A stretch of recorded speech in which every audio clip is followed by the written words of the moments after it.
bayan, lantay na perlas ng silanganan, wari na tipo ng kayamanan ng may kapal.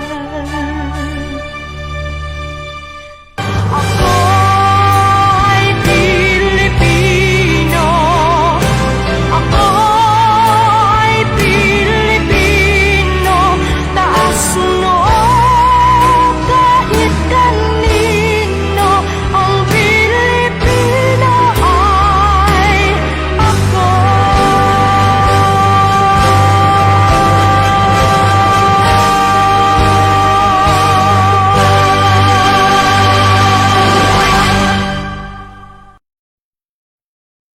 Kadani at magandang umaga po, Luzon, Visayas, Mindanao. Ngayon po, ito po yung programang Balita Reporters Action ngayon.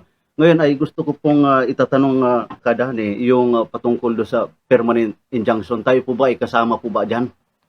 Sa mga hindi nakakaalam ng tunay na kasaysayan ng pag-i-issue nitong sinasabi nating Decision with Compromise Agreement, talagang ano yan, madali silang mapaniwala na tayo kasama. Bakit madali silang mapaniwala? Pati ang korte. Kasi hindi nila binabasa ang dokumento ng kay-Italiano at saka ng kay-kopyado. Kasi sa kapal nga, siyempre, mahihirapan pa sila dahil napakakapal. Ngayon, pag hindi nila binasa yan, talaga maniligaw sila. Kasi bakit sila maniligaw? Kasi si Italiano, ginagamit niya rin yung ating yung docket number na LRC, Civil Case Number 3957-P. Ayan ang original niyan talaga, ng kasong yan, nag-umpisa yan, 1964. Nang mag-file ang gobyerno ng annulment ng mga OCT 01 to 100,000. Kasama na dyan ang alin? Reconstitution. Tatandaan natin noong 1964, ginamit ng gobyerno ang alin? Ang OCT 01-4 at ang alin? Ang titulo propiedad de terrenos bilang ebidensya na talagang yan ay talagang existido at ayan ay talagang ginagamit. Nagamit natin yan. So ngayon, hindi alam ng mga tao na nakakabasa niyang yung mga paninira sa atin na tayo daw ay kasama sa permanent injunction kasi nga sila ay walang kamuangan. Na dito pala, may dalawang klase na LRC Civil Case 3957-P na nag-originate noong 1964. Na uulitin ko ulit, ginamit ng Republic of the Philippines ang alin? Ang alin? 01-4, TCT 498, 408, 407, at saka 409. Para saan? Para i-anal, pawalang bisa ang alin? Ang OCT 01 to 100,000. Ayan yan. Hindi ang gobyerno, hindi ang kopyado, nag-file ng reconstitution. Ang gobyerno, gusto nilang buhayin ang OCT 01-4 kasi iyan nga ay nawawala. Kaya sila ang bumuhay.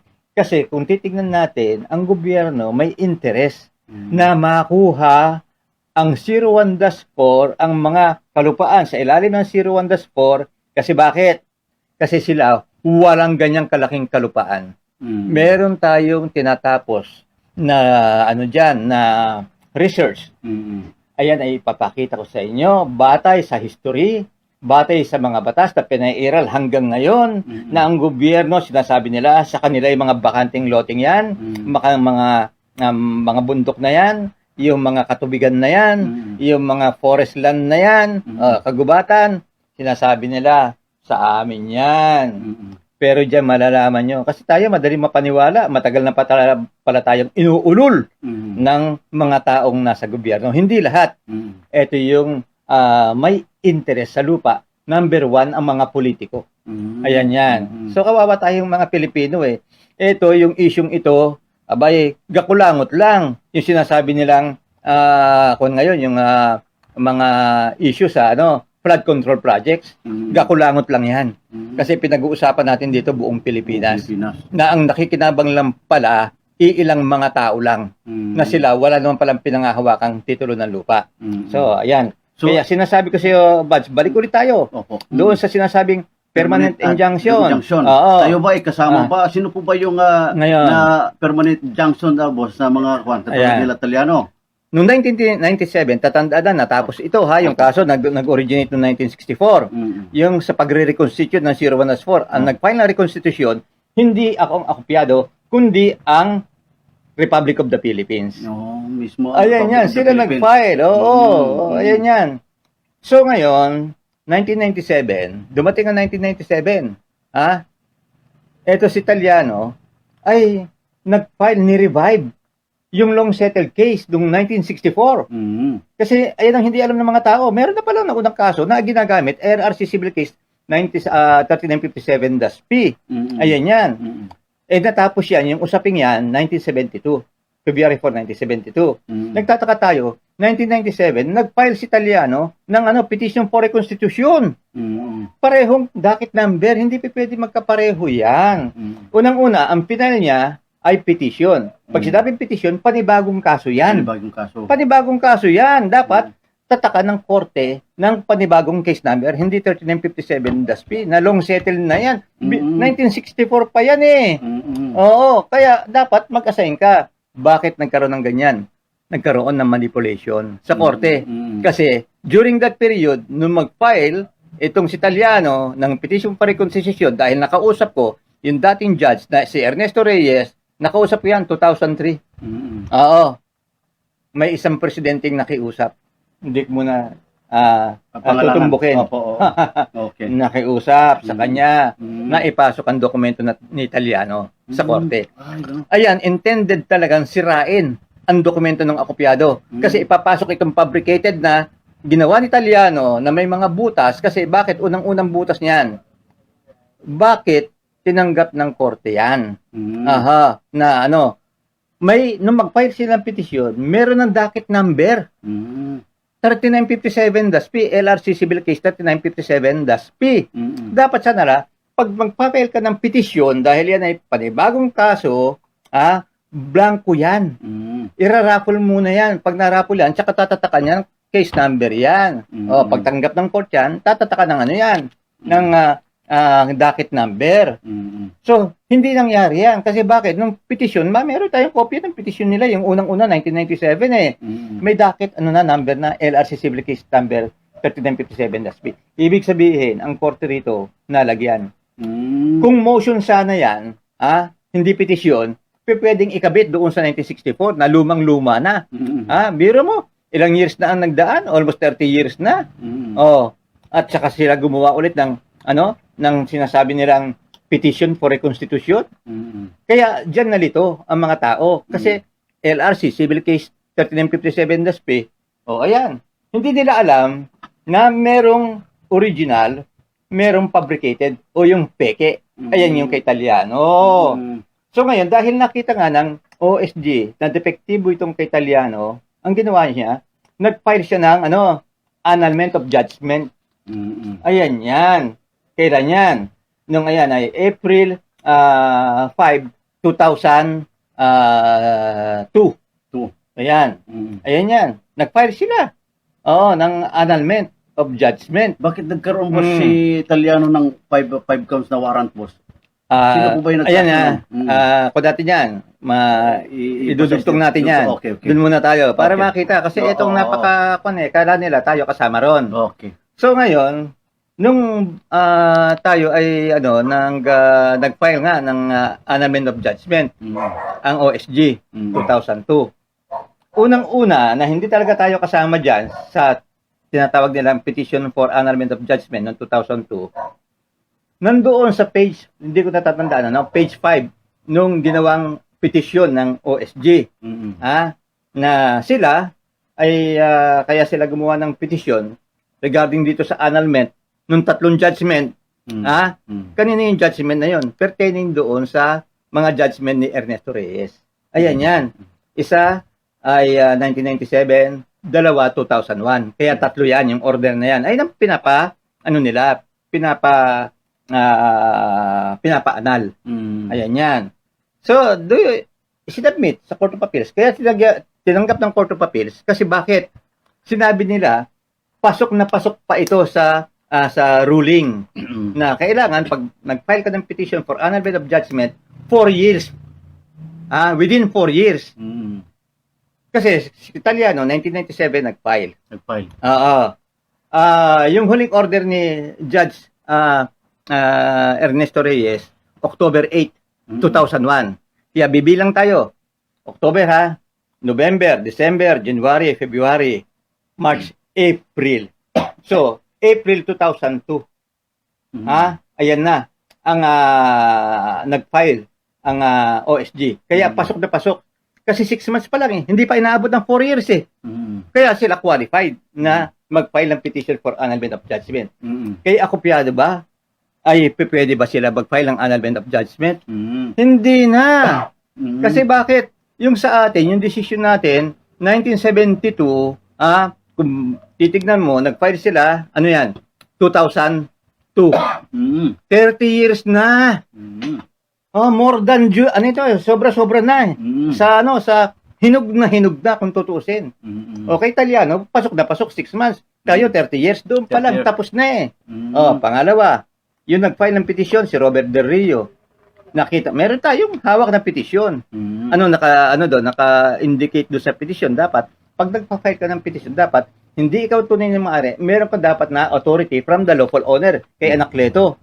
Kaso lumalabas walang naka-exhibit na authority niya na siya daw ay binigyan ng SPA. Wala. Ibig sabihin, yung pinail mo, scrap of paper lang yan. Oo. Ayan yan. Kaya dito, hindi nila alam. Marami pang mas malalim pa. Kaya lang, aabutin tayo ng mahaba rito. At lang yan. Kumbaga sa icing of the cake lang yan. Okay. Oo. Dahil hindi tayo ay kasama. Okay. Doon sa sinabi ko sa iyo na 1964 na original at saka 1997, 1997. Magkaiba yan. So malinaw na pagdinig. Malinaw na hindi tayo kasama sa injunction. Hindi tayo kasama. Kaya nga nung ako'y sumagot doon sa sinasabi nilang kanilang petition. Nagkaroon muna tayo ng tinatawag nilang yung parang yung parang temporary na permanent na injunction. Ayan yan, So ayun ay nag-submit yung mga yung mga opponent. Yung ibig sabihin ay yung mga nagki-claim. Hindi, yung siyempre yung number 1 nagsasabit diyan yung mga abogado. Maraming abogado sa Italiano Nagsabit din ng abogado ng akopiado, si Atty. Imata. Okay. So ayan yan. Nagsabit sila ng tinatawag na para pawalang bisa ang akopiado. Yung injunction. Yung ano ba yung tawag doon? Para temporary yun na injunction. So ngayon, tayo gumawa rin tayo ng kaukulang sagot doon sa sa ginawang temporary injunction ng Court of Appeals. Ngayon, lumabas ang desisyon.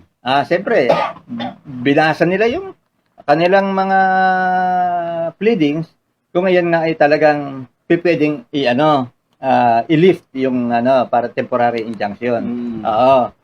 So ngayon, ang nangyari, mukhang hindi satisfied ang Court of Appeals. Gumawa na sila ng desisyon. Ayan na yung permanent injunction. Ayan yung December 11, 2009. Okay. Ayan na yung permanent injunction. Diyan ako gumawa din ng tinatawag nating clarification. Lahat ng abogado, pati, lalo na yung Italiano, marami siyang ginamit ng abogado, nag-motion for reconsideration sila. Kaya yung isang abogado natin, si Ray Bagatsing, abogado ito sa Pasay, kalaban yung Manila International Airport, tinawagan ako, sabi, Kadani, gumawa ka ng tinatawag nating motion for reconsideration.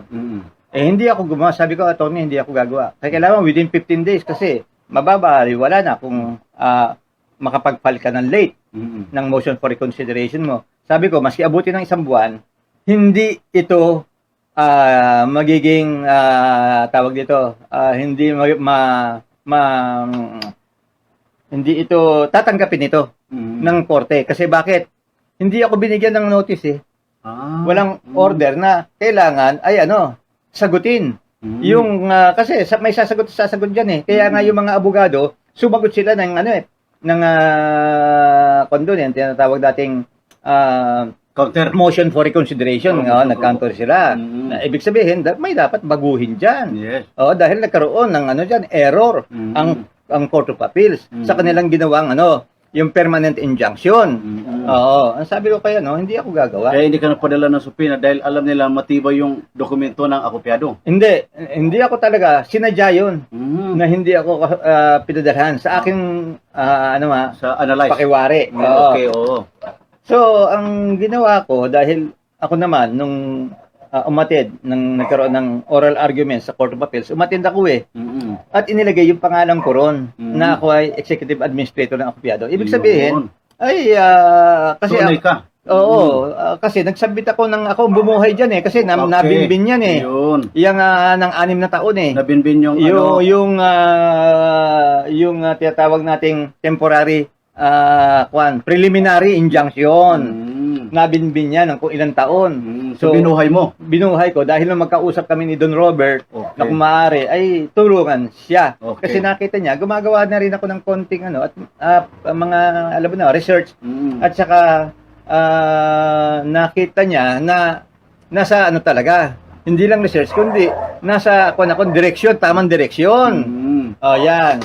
So ayan 'yun. Kaya nagkaroon ako ng tinatawag na yung tinatawag na deed of assignment. Yes. At yan mamaya papaliwanag ko yan. Kasi maraming diyan nagkakaroon ng maling akala, ng maling pang-unawa. Kuro-kuro. Pang-anawa diyan sa deed of assignment na in-issue sa akin. Ayan yan. So ngayon, okay, tinanggap ko yun. Kaya nga ako yung gumawa Ang dami kong ginawang mga pleading. Tatandaan natin, yung unang pleading ko ay ang gumawa nito, ako talaga. Dahil yung aming unang legal counsel ni si Judge Bautista. Ayan ay judge ng RTC yan dito sa Nabotas. Kung hindi Nabotas, Malabon. Ayan yan.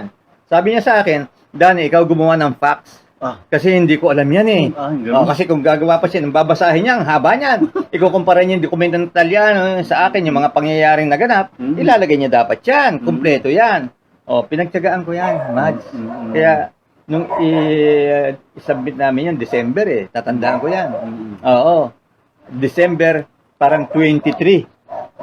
Ang kapal niyan. At saka marami. So ngayon, ituloy natin dito sa regarding sa pagsagot ko sa permanent injunction. Yun. Okay. Ako hindi kagad sumagot. Kasi alam ko hindi ako para bang papayagan akong makapag-submit pa rin kasi hindi ako notified ng Court of Appeals. Kailangan meron ako notification order galing sa kanila na kailangan sagutin ko ito. Okay. So, ayun, yung mga ibang abogado, nagsagutan sila, ang dami nila, puro mga motion for reconsideration lahat. Pati yung dalawang abogado ni akopiado, motion for reconsideration din. Nasabi ko, hindi ako magsasubmit. Kasi pag motion for reconsideration, nakita ko, Judge, dahil pinag-aralan nating Mads, inaamin natin na yung kaso natin ay kasama doon sa permanent injunction. Nakitang-kita Yung katulad na pinaliwanag ko, tayo hindi kasama si permanent injunction kasi kailanman hindi napasama ang akopiado diyan sa proceeding na tinatawag natin 1997 na pinamunuan ng Italiano. Patay na si akopiado 1994 Paano pa siya makikisalo sa proceeding na ito na binigyan niya raw ng authority si Robert Del Rio 1997. Patay na siya 1994 pagpalagay na natin meron siyang SPA, hindi na rin uubra kasi ang SPA, pag namatay yung nagbigay sa iyo ng SPA, patay na rin ang authority mo. Ayan yan. Yan, talagang diyan ang malinaw na tayo hindi kasama. Kasi yung iba hindi alam yan Oo, yung mga nangyaring yan. Kailangan talaga basahin mong mabuti ang mga pangyayari dahil diyan ka makakakuha ng magandang tinatawag na argumento laban doon sa inisyu nilang permanent injunction. Yun. Diyan palang tapos na eh. Tapos na. Kaya ako ay kampante na yung ginawa kong clarification, arguments, ipinakita ko pa sa sa CA. At saka gayon din sa sa OSG, yung iba pang mga pangyayaring hindi nila alam. Inelaborate ko na napakalinaw bakit hindi kasama ang akopyado. Yun. Na isa na nga sa inelaborate ko, ayan nga yung prescription period to annul judgment 4 years lang. Kay Talyado, kaya tinanggap ng OSG ng Court of Appeals kasi 6 months pa lang, pasok na pasok pa doon sa 4 years na pagbabawal doon sa pag-annul ng judgment. Dapat 4 years, within 4 years, mag-file ka. Sa atin, sabi ko nga sa'yo, 30 years na, Mula nung 2022. mula nung 2002 2002. na mag-file lang for annulment ang Yes. OSG. Ibig sabihin, na tayo talagang hindi na uubra Pioneer na. long settled case na ito Kay Talyano, kaya tinanggap ng Court of Appeals kasi kita nila, yung 6 months, pasok na pasok doon sa prescription period na 4 years na pwede ka mag-file ng a petition for annulment of judgment. Ayan yan. Napakalinaw yan. Kaya ako, ayan ang iniligay natin doon sa ating clarification. Ayan yan. So nakalagay din ba boss yung kay Talyano na meron na silang permanent junction? Ayun yun talaga. Ngayon, yung doon sa dispositive portion kasi, ayun ang kadalasang ginagamit sa atin ng mga kalaban nating mga abogado na kasabwat nitong mga sindikato sa pag-lalangrab ng lupa. Ito, basahin nyo sa dispositive portion na kasama kayo riyan. Teka muna, may binabanggit ng decision with compromise agreement yan. May binabanggit na writ of execution, third alias. Pero ang tanong, ito ang fabricated, yung kay Talyano. Tingnan mo ang number of pages niyan. Ibang-iba kaysa dito sa original. Kay Talyano, ang alam ko, yung 138 pages yung sa kanya. Sa atin, 137 lang. Doon sa saan mo third alias, yung pages na yon? Hindi. Kung tingnan mo yung number of pages ng ng kabuuan ng compromise agreement. Tingnan mo. Anong pages yon? Anong pages yon? Hindi, 138 lang sa kanila. Titignan mo yon. Hindi, wag mo nang basahin yung yung kabuuan ng decision with compromise agreement. Tignan mo lang yung number of pages. Saan po makita mo sa pinakahuli? Oo, hanggang doon lang. Tayo, tignan mo, buklatin mo lang tignan mo kung ano yung huling numero natin. Andun. 137 lang tayo. Ayan yan. Isa pa, doon sa kanilang caption ng case nila, walang akopyado ron. Sino nakadala? Kalimutan ko na yung isang ginamit ng Talyano doon sa caption. Wala yung pangalan ng akopyado. Ibig sabihin, magkaiba. Ang ibig sabihin dito, yung mga korte na nagiging kung saan nagkakaroon tayo ng kaso ron, hindi nila binabasa ng mabuti. Yung malaking kaibahan, ang pinagbatayan lang nila, yung LRC Civil Case 3957-P, iisa kayo, tapos kasama kayo dyan. Hindi nila alam, fabricated yung isa. Dito nga sa atin di ba? Pagpalagay na lang natin, nasa Adidas na sapatos. May original, may peke. May peke. Hindi porket sinabing Adidas, peke yan. Parang ganyan ang ginagawa nila Kaya pala Sir Kadani na napatunayan ng CIDJ, si Attorney Pablico, na yung kulay pula, yung kay akopyado, yung kulay puti kay Talyano pala. Yung sinasabi nila na squatting syndicate.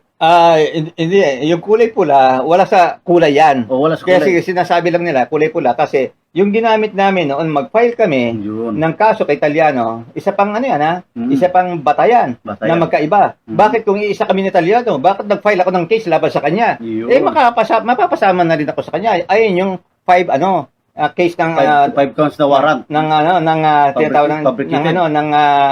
criminal case. Criminal case. Oo. So, ayan yan. Hindi ko na lang matandaan. Yung mga, kasi 5 yan eh. Oo. Kasi bago kami nag-file, inimbestigahan muna ako. Nino? Ng CIDG sa pangunguna ni General Magalong. Yun. Ayan yan. Kasi nga, ay ano ito eh.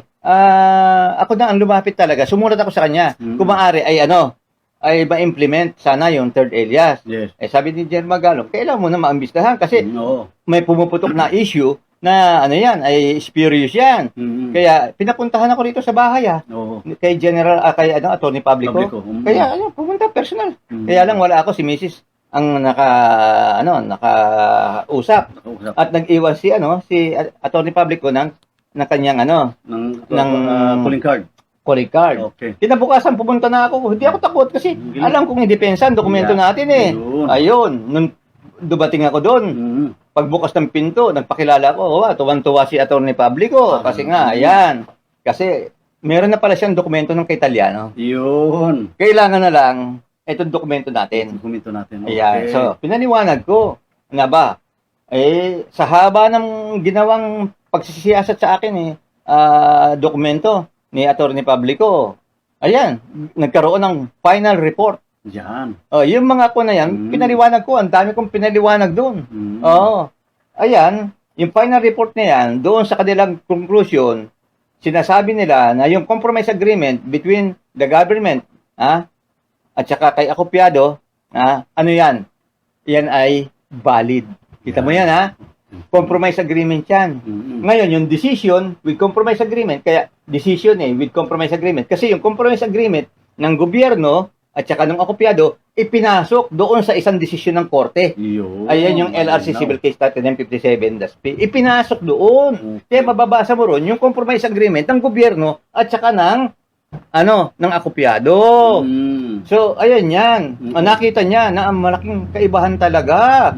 Na sinabi niya, ang decision with compromise agreement na kay Acopiado, ayan yung enforceable. Pwedeng ipatupad.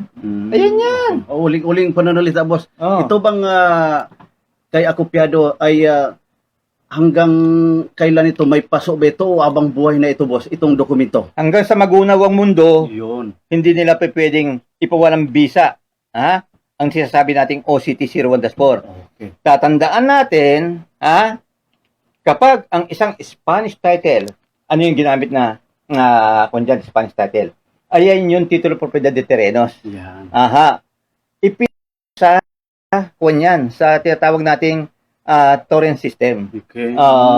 Para muling itala. Okay. Ibig sabihin, ang torrent system, marami nagkakamali na naman. Ang torrent system, pati mga judge. ang system ginagamit nila. Ang torrent system, okay yan. Pero ang torrent system daw, original registration. Isa na namang kamangmangan para sa huwes yung mga yan. Ang torrent system, re-registration ng Spanish title. Bakit re-registration? Sapagkat nagkaroon na ng unang rehistrasyon ng Spanish title noong panahon ng Kastila sa ilalim ng Spanish mortgage law. Yun. Oo. Kaya ayan, pangalawang rehistrasyon, kaya re-register, muling pagpapatala ng Spanish title sa ilalim ng torrent system. Ayan yan. So ngayon, ipinasok ang ating titulo diyan para muling itala. Sa pagpapatala, hindi katulad ng pagpapatala pag ikaw ay boboto na pumupunta ka maaga, baka wala pang pananghalian, na kalabas ka na.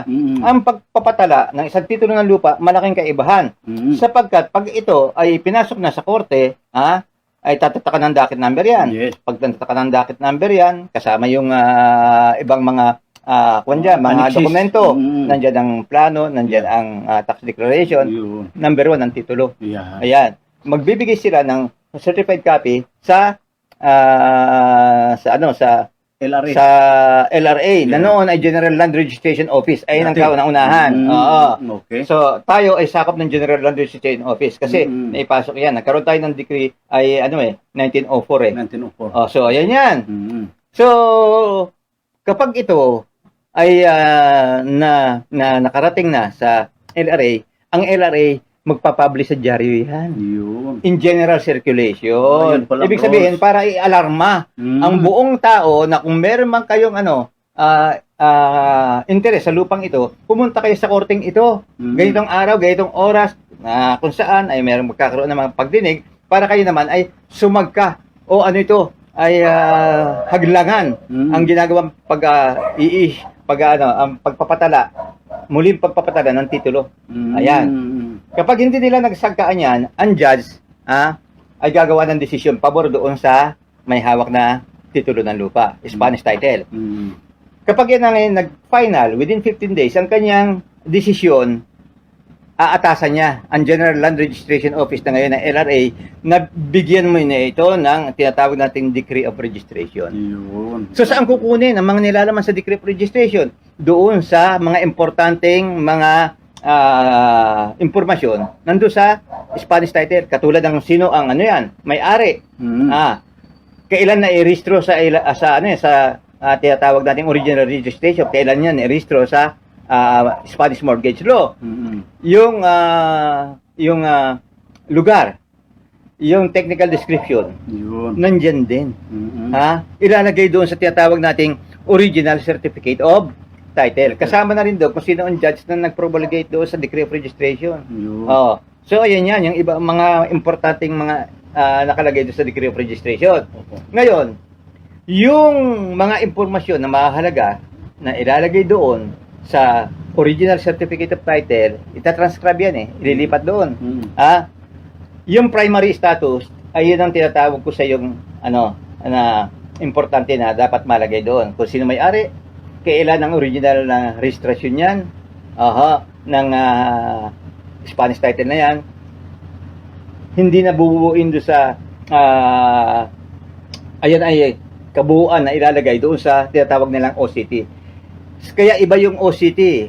Nandun mismo yung buong mga pati yung pangalan ng judge, nandoon. Pati yung court na tawag dito, nagduminig sa kasong yan. So ngayon, yung inilalagay na lang doon sa tinatawag dating original certificate of title ay pumipili na lang sila ng mahalagang mga impormasyon katulad ng sino may-ari, date of registration, original registration. Kailangan nandoon makikita mo sa sa OCT, technical description. Ayan yan. At saka yung lugar. So ayan ang mga importanteng dapat makita mo doon sa OCT. Ngayon, ang tanong, bakit maraming mga certificate of title ngayon na walang pinagmulang titulo ng lupa? May batas tayo He secures his certificate by virtue of the fact that he has a fee simple title. Nakakamit mo ang iyong sertipiko sa bisa ng isang titulo ng lupa. Yung fee simple, kung titignan mo, hindi mo makita sa dictionary yan. Makikita mo doon sa section 21 ng Land Registration Act 496 natin. Ayan ang tinatawag nilang Spanish title. Ayan yan. Bakit ngayon? Ang dami-daming lumutang na certificate of title na walang pinagmula ng titulo lupa. Diyan ngayon nag-umpisa ang grabbing. Kasi bakit? Kakausapin mo lang yung RD. Kasi yung RD ay hindi na yan. Between the seller and the buyer lang yan. At saka yung RD, tatlo lang sila. Nag-uusap. Walang pagdinig sa korte nangyayari dyan. Kasi hindi na yan sakop ng in rem proceeding. Yung in rem proceeding, ito yung pagdinig na laban sa buong mundo. Ayan yan. Okay, boss. Yun lang po at ipagpatuloy din natin yung another na interview sa inyo sa inyong programang Maharlikan for Community. At ano po yung pananawagan sa inyong mga nasasakupan sa Maharlikan? Alam ko ang mga pagtitiis ng mga kasama natin kasi nandiyan ang mga pag-aalipusta, pinagtatawanan tayo. Pero konting panahon na lang, lalabas na rin ang katotohanan. Parang yung nangyari dito sa sa flood control project, yung mga anomalya, mas matindi dito. Kasi tayo, tinatapos ko na lang yung research natin. Madugong-madugo ito. Sinilip ko ang Cadastral Act 2259, 1913 yan. Ang Commonwealth Act 141, 1936 yan. Ang alin pa? Ang IPRA Law, 1997 yan. Ano pa? Yung PD 1529 na siya ngayong nagre-rehistro raw ng mga sinasabi nila nagmamay-ari ng lupa. Pero wala naman silang titulo ng lupa. So ayan yan, paglabag sa torrent system yan. Ayan yan. Maraming salamat, boss. Sige.